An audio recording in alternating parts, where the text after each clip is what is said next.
Ortu's story. Ortu slowly poked his head up over the hilltop and surveyed the brute below.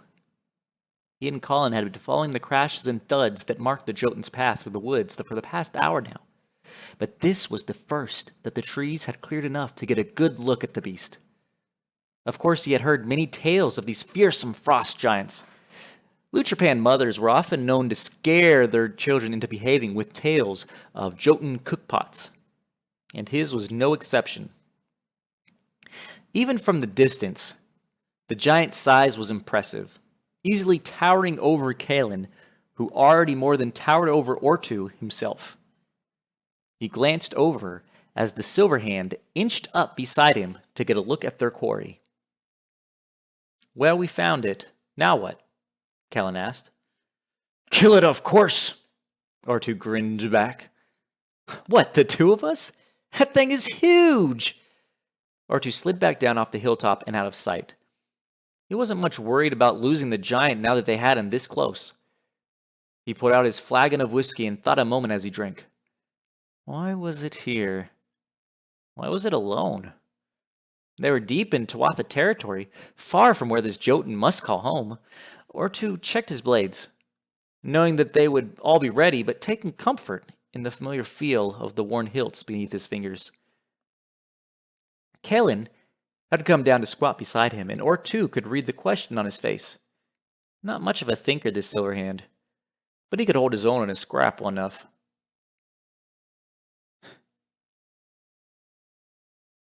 "You really want to attack it?" Kalin pressed. "I don't have a shield, you bugger. We're not exactly going to be able to stand up to it and take any hits." Ortu put away his whiskey.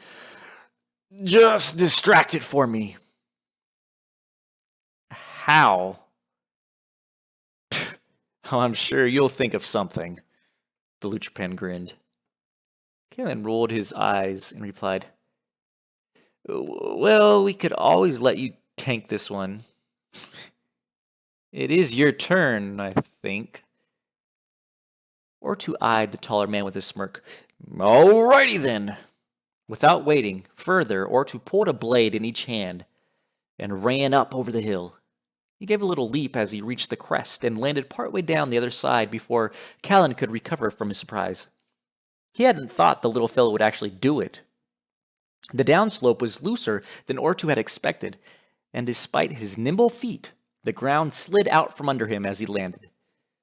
The world tilted, and he quickly tucked himself into a roll, trying to hold his blades out to avoid cutting himself.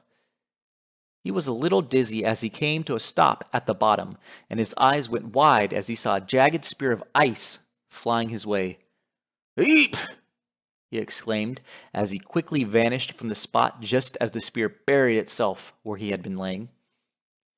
He found himself a short distance away and sighed softly in regret.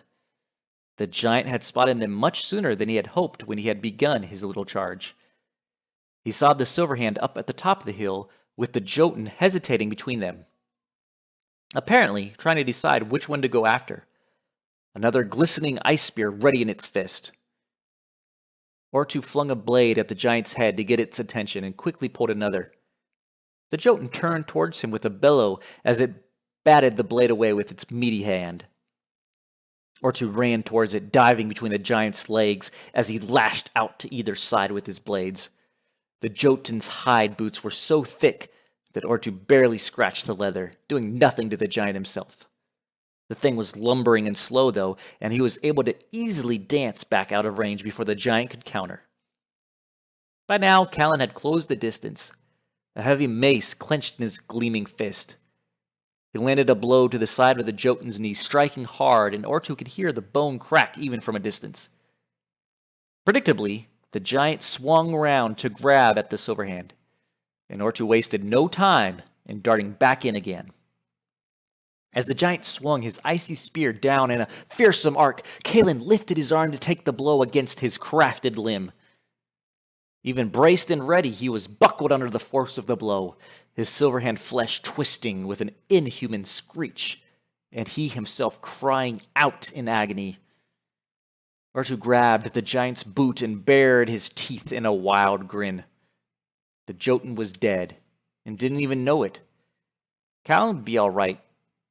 Probably. He flexed his long fingers and nimble toes and clambered up the giant's rough clothing. The leather was stiff and the cloth coarse. It reminded him of the trees climbed and conquered in his youth. He was halfway up the Jotun's back, ducking and swinging to escape the cold fisp, grasping blindly to pick him off. Callan had rolled himself back and could only stare, his mouth slightly open as the little leprechaun made his way up past the thing's shoulders and deftly buried a blade deep into one of the giant's eyes. Ortu desperately jabbed his other blade into the Jotun's shoulder and clung tight as the giant began to thrash about, clutching at his face and falling to his knees. Callan wearily pushed himself up and shifted his mace into his remaining good hand. It was all he could do not to stagger as he neared the giant, but he summoned what strength he had left into one last blow to the beast's head. The crunch of his mace against its skull was sickening and brought the Jotun to the dirt. The giant lay stunned, twitching slightly. Then Callan let the mace fall from his fingers. Ortu snatched up the weapon and began pounding on the creature until it lay still. "Well, that went well," Ortu quipped, breathing heavily from his efforts. Callan could only shake his hand. "You know you owe me for these repairs," he growled, gesturing at his mangled hand. "Aye," the leprechaun grinned. "Callan?" he asked. "I?" "I want his eye," Ortu cried. "Well, what?" No, just why?" The Silverhand was flabbergasted. "I want a trophy of my mighty battle. Have you seen the size of that thing?" Ortu grinned. "But why his eye?" Callan asked. Ortu shrugged. "Why not? You can have his ear if you want." "No, thanks. Just be quick about it." "Callan?" Ortu asked. "Aye." "Can I have the piggyback ride?" "No!" the Silverhand yelled as the little leprechaun giggled and scampered off.